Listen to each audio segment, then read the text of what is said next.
السلام عليكم، مرحبا بكم. معكم الدكتور أشار محمد، اختصاصي في جراحة أمراض الجهاز الهضمي.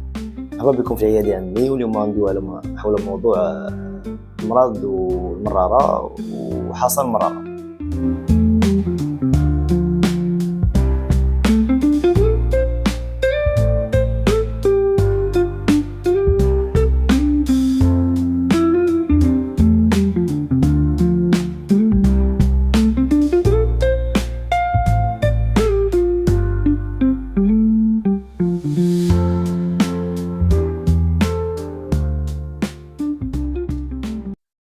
ابتداء نبداو بتعريف ديال المرارة.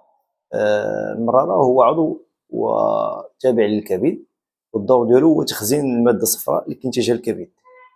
التخزين المستمر لهذيك المادة الصفراء اخترت عبر عدة عوامل كيؤدي إلى تكون بعض الحاجة المرارة. هذا السؤال اللي كيتبادر للذهن ديال بزاف الناس خصوصا المغاربة: شنو هما الأسباب ديال حصى المرارة؟ حصى المرارة كيتكون من نوعين. كيكون حصى كوليسترولي، كيكون ناتج عن تجمع مادة الكوليسترول أو لا كريستاليزاسيون ديال مادة الكوليسترول، وكيكون حصى كيتسمى بيغمونتير. البيغمونتير كيكون عند الناس اللي عندهم أمراض الدم، كيكون ناتج عن واحد تراكمات ديال واحد المادة سميتها البيلروبين كونجوغي، هي اللي كتستوكا ديك هي كتكون هذاك الحجر. كيكون اللون ديالو كيكون اسود، بعكس الحصى الكوليسترولي كيكون اللون ديالو اصفر. دابا السؤال اللي غادي يتبادر للمشاهد الكريم هو: كيفاش غادي نعرف بلي عندي حصى في المراره او حاجه في المراره بالمصطلح العام؟ الو الحصى المراره يقدر يكون عند الانسان وما يحس به حتى شي حاجه، ما يحس حتى شي عارض جدا، يقدر يكتشف فيه غير يمشي غير تدويزه عاديه عن الطبيب ديالو ويلقى بانه عنده حصى في المراره. او لا، يقدر يبدا على شكل الم في الجانب الايمن من البطن، وهذا الالم كيمشي الى الكتف او لا ما بين الكتفين.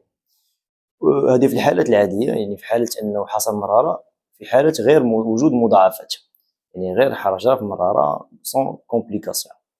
داكو.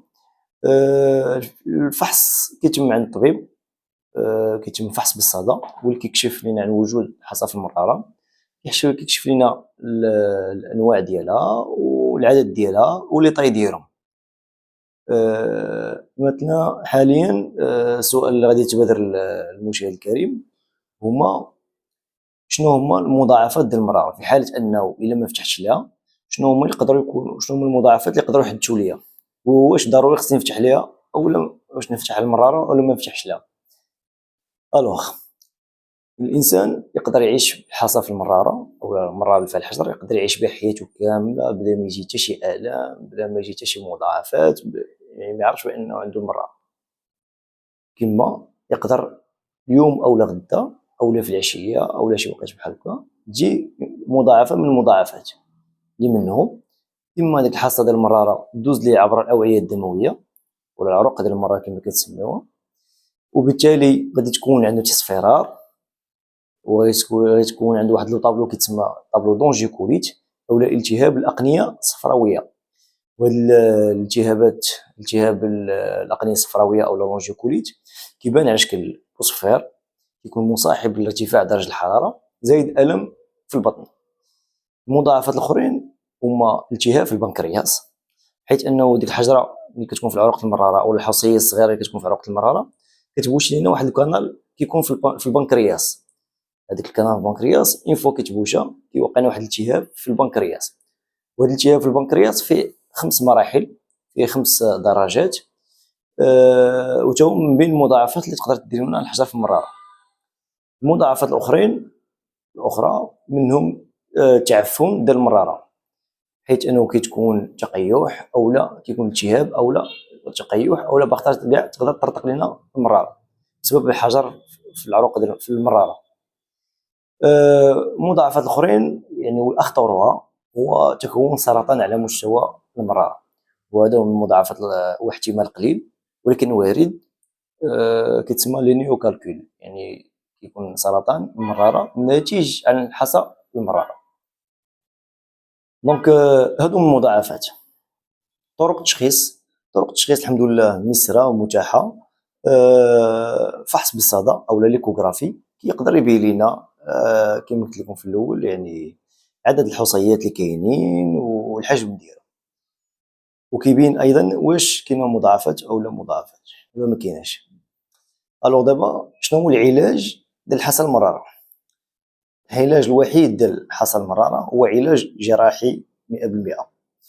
هذه في حاله عدم حدوث مضاعفات. يعني ملي كتكون المريض كيكون عنده حجره في المراره او لا عده حصيات، كندير واحد العمليه بالمنظار كتقوم باستئصال المراره، وهاد العمليه الحمد لله في اغلب الاحيان كدوز بسلام بدون مضاعفات بلا حتى شي حاجه، والمريض موراها كيقدر يعني ليله واحده في المستشفى والغد ليه كيمشي للدار ديالو بخير وعلى خير. ومن بعد خصو يتبع واحد الحميه غذائيه كتكون خاليه من الدهون واحد المده قليله، ومن بعد كياكل يعني كيعتمد الاغذيه ديالو كتكون معتمده على لي فيبر، كيكون معتمد على الخضار والفواكه بصفه يعني بكثره اكثر من الدهنيات وداكشي الاخر.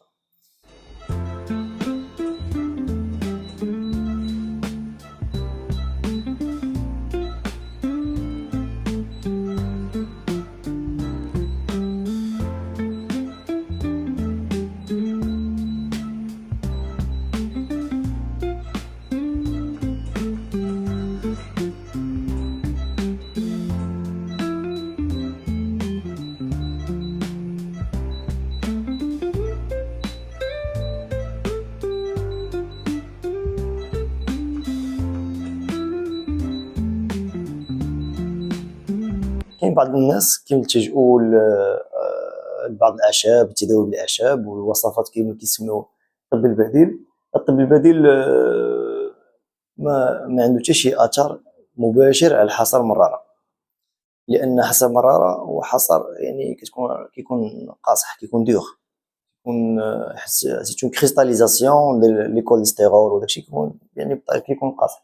يعني سواء يعني الطريقه الوحيده باش يحيد ديك الحصى المراره هو انه يخرج، الطريقه الوحيده اللي عنده يخرج هو القنوات الصفراويه، ولا دازينا في القناه الصفراويه غيخلق لنا مشكل من المشاكل اللي قلت لكم قبيله، اما يبوشي عروق ديال المراره ويعطينا بصفير ويعطينا يعني التهاب في القنوات الصفراويه، او لا يدير لنا التهاب في البنكرياس.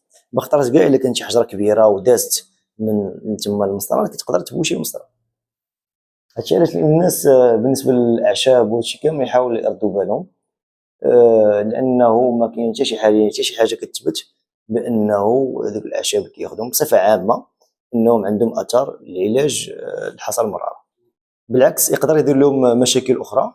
الاعشاب يقدروا يديروا تلف في الكبد، يقدر هذا الشيء كامل يؤدي الى تشمع الكبد، التهاب في الكبد، التهاب في الامعاء، يقدر يؤدي لانسيفيزونس غينال يعني قصور الكلوي. هادشي الانسان اللي خدات اعشاب بطريقه غير سليمه. الوكاله بونيما، اول مصدر لاخر خبر.